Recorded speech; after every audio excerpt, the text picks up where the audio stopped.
Hi again. Good afternoon. It's my afternoon.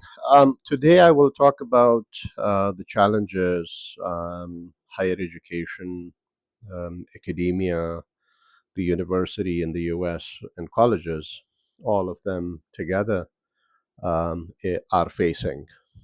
Um, we have known this for a while, but I think the speed at which things are unfolding is probably unprecedented. Um, a couple of years ago, I was one of the fellows at the Rutgers University's uh, post, pre-doctoral leadership academy fellowship for a year, in which we were trained and exposed to some of the challenges in higher education. And I can tell you that the bigger picture is quite bleak in so many different ways.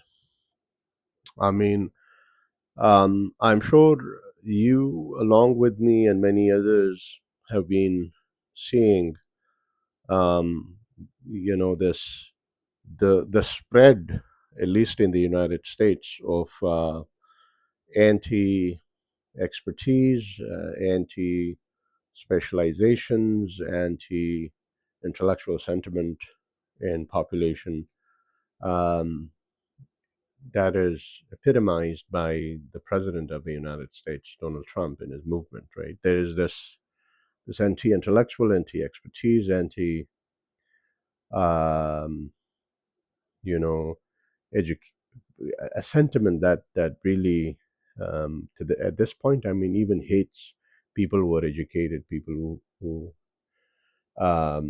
say things, articulate things in in a way that sounds educated, right? So, I mean, and there is, I think, probably a point there, right? So, access to higher education is something that is very, um, I wouldn't say very rare, but it's very hard to, um, you know, get a degree and then another degree. And I know students who got bachelors have a lot of loans to pay back.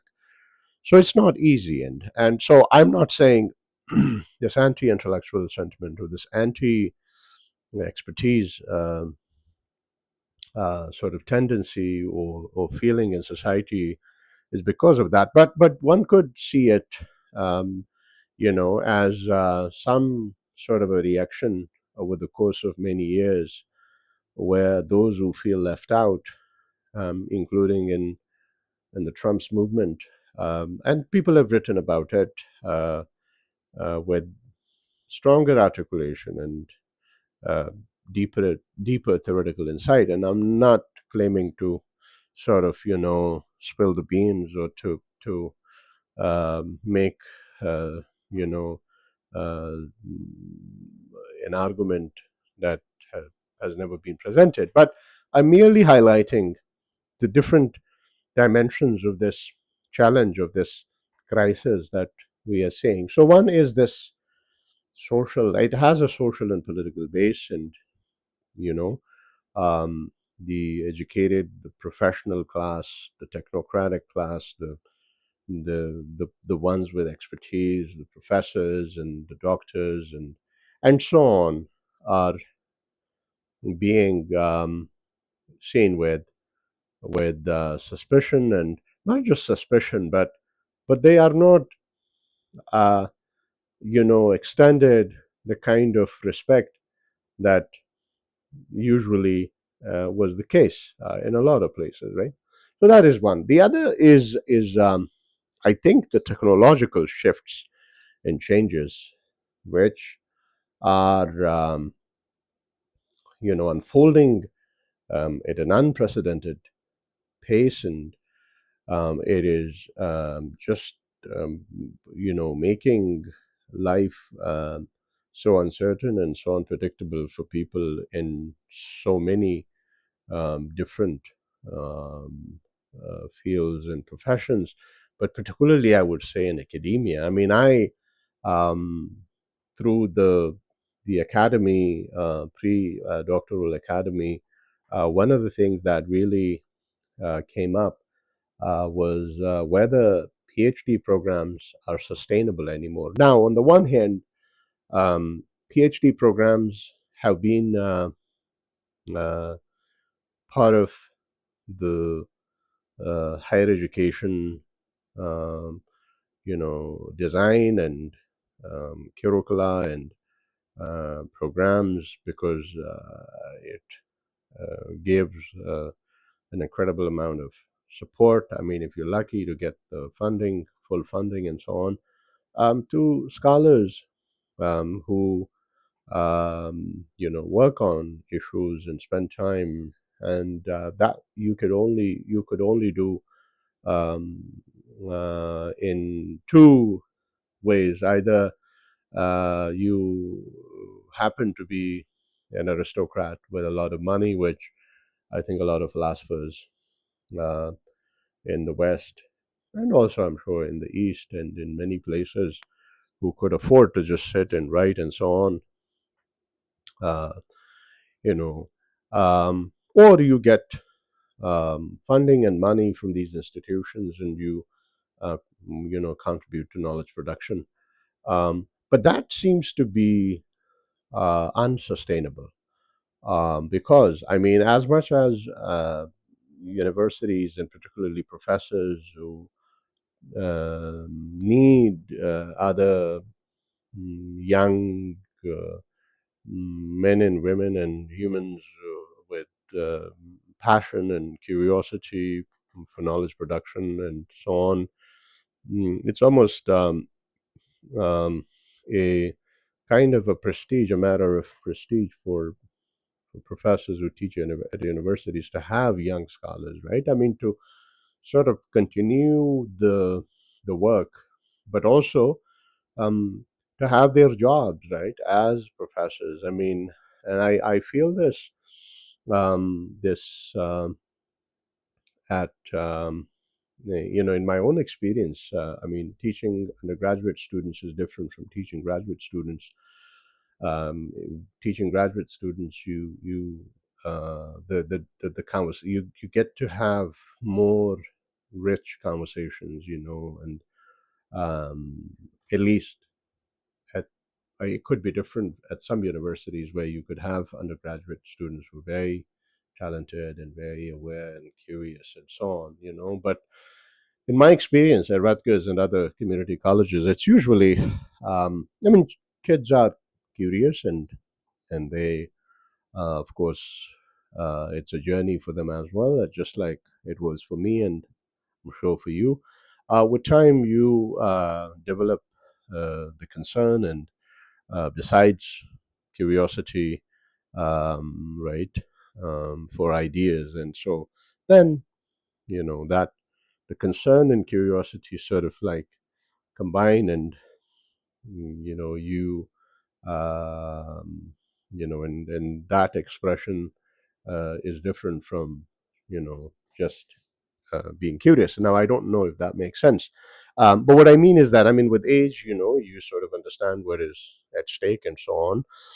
But I also don't want to um, you know imply ageism or use that as an excuse for the sometimes the lack of sort of interest that young people express.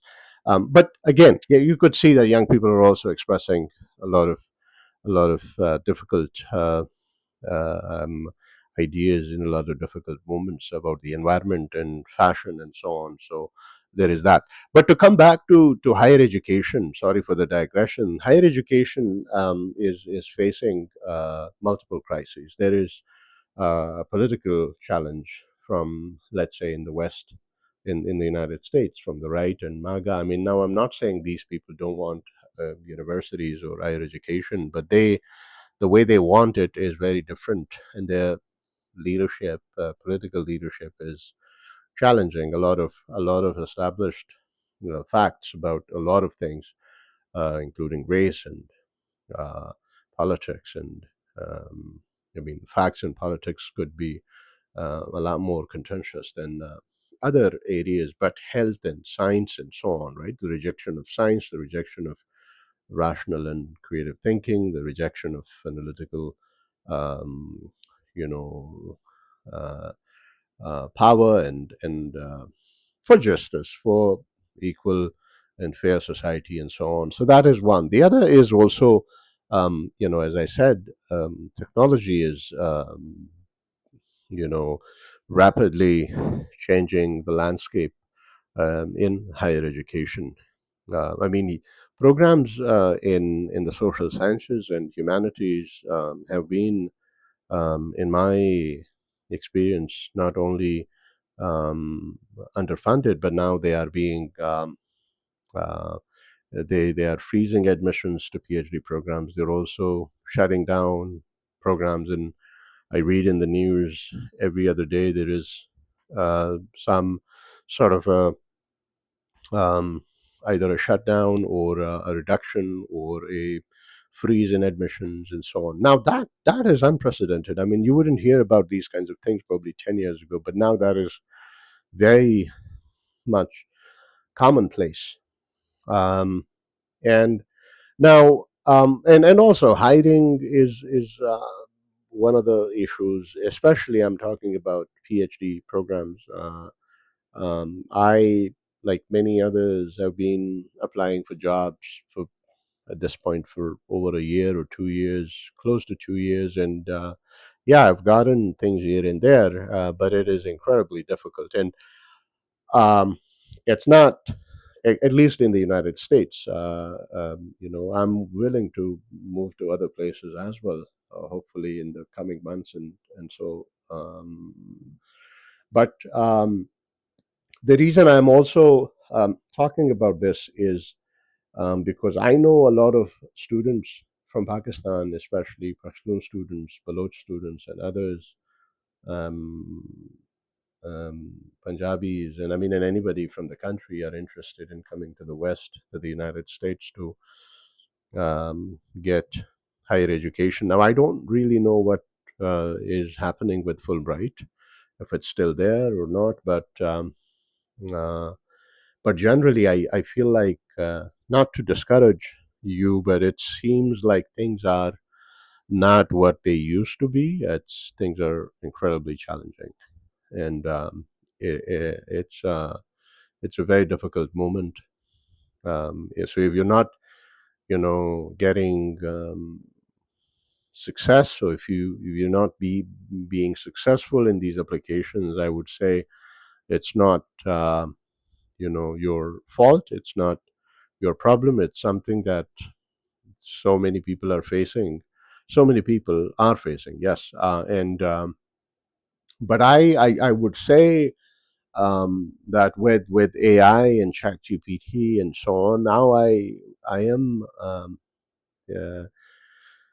as much as this moment is one of uncertainty and or certainty of uncertainty and unpredictability. I also,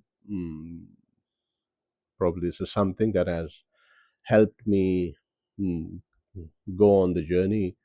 I remain slightly optimistic as to the human, um, you know, um, element in all of this. I think moments such as these have um, occurred in human history in different ways, right?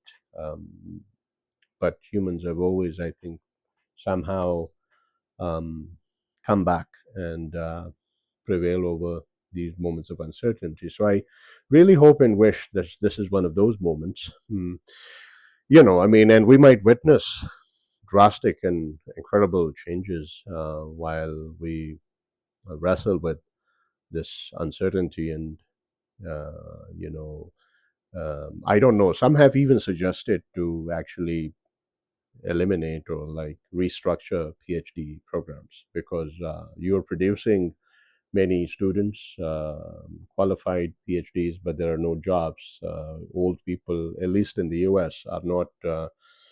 retiring, and the speed at which the new PhDs are trained and produced and disciplined is far greater than the speed at which jobs are being created or people are retiring, and so there is that hiring sort of freeze, and there is the now the admission freeze, and so on. So in this moment of as I said, uncertainty, it's challenging to sometimes continue this kind of work, right? I mean, for people who, um, like, for example, I am, you know, facing these challenges myself. I want to. I'm working on several projects, and hopefully something will come through. But I need support to write my book, to write articles, and to write essays, and so on. And uh, on the challenge of what does it mean to produce and to write in this age of AI and so on. That for another day. But I think a few final thoughts for those of you who are really truly interested in uh, getting a PhD. I think you should do um, a lot of a lot of thorough search, a lot and thorough search. You should also, I think, really show in your statements, research, proposals, something that is incredibly, uh, um, not new, but something that is really original, right? Like an idea or an argument or um, something that really um, matters and that you're really not just passionate about, but something that really catches the eye of the reader and the committee and people who sit here and read these things. Now, I know it's hard. I mean, it's especially hard for those, let's say, excuse me, for those of you like me who come from very underprivileged or underdeveloped. Let's not use the word underprivileged. Underdeveloped areas like Balochistan, the former tribal areas, and so on. I mean, parts of Sindh and parts of Punjab, villages and rural areas to sort of like, you know, um, do uh, this kind of work. Now, I'm not saying we can't do it or you cannot do it, but it's just that um, it's one thing to have passion. It's another thing to get trained, to have that passion trained and disciplined. And by disciplined, I don't mean it in the Foucault's Foucauldian sense, but in terms of working with other mentors, with scholars, with having access to resources and books and programs and so on, so that you know what is actually going on. I mean, I what I mean essentially is cultural capital. And but I mean, you could overcome those challenges. It's just incredibly difficult, right? So try to be not try to be both passionate but also concerned and curious about what is it that you're doing, right? That you want to do, right? It could be, I mean, something. Uh, I mean, and this is me being extremely vague at the moment, and I'm sure that doesn't help. But what I mean is that it has to come both from your mind and from your heart, right? An issue that really is new, that is your argument or your question is really original, and it really helps uh, contribute to knowledge production. And what I would do, there are the mechanics, right? So go through the university websites and go through the technical details and look at what they are asking for and really try to do that so you stand out. And you know, I mean, in a way, it is a game, and you have to sometimes, unfortunately, play the game, or the game will play you, as they say. So there is that part. I'm not really personally a fan of playing games, but you know, it's it's something all of us have to do at times. So that is there is that. I love this black tea. Growing up, we used to drink it a lot. So I will, I think, end at the note here that it's a difficult moment. I don't know what will happen in the coming years. I myself, I continue on the journey, and I hope you also um, will let your passion and concern about issues in our world um, keep burning through you, and hopefully things will change. And yeah, so but in the meanwhile, I think if you're getting rejections, if you're getting feeling like you're not being seen or you're rejected, I think it is very normal.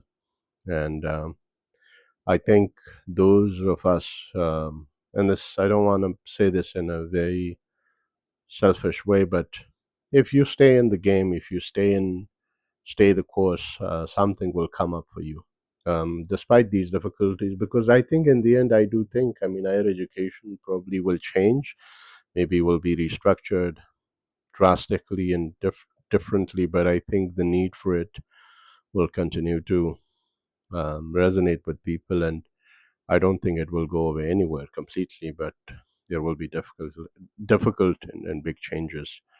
I don't know if I covered the things that I wanted to, but yes, these are some of the thoughts.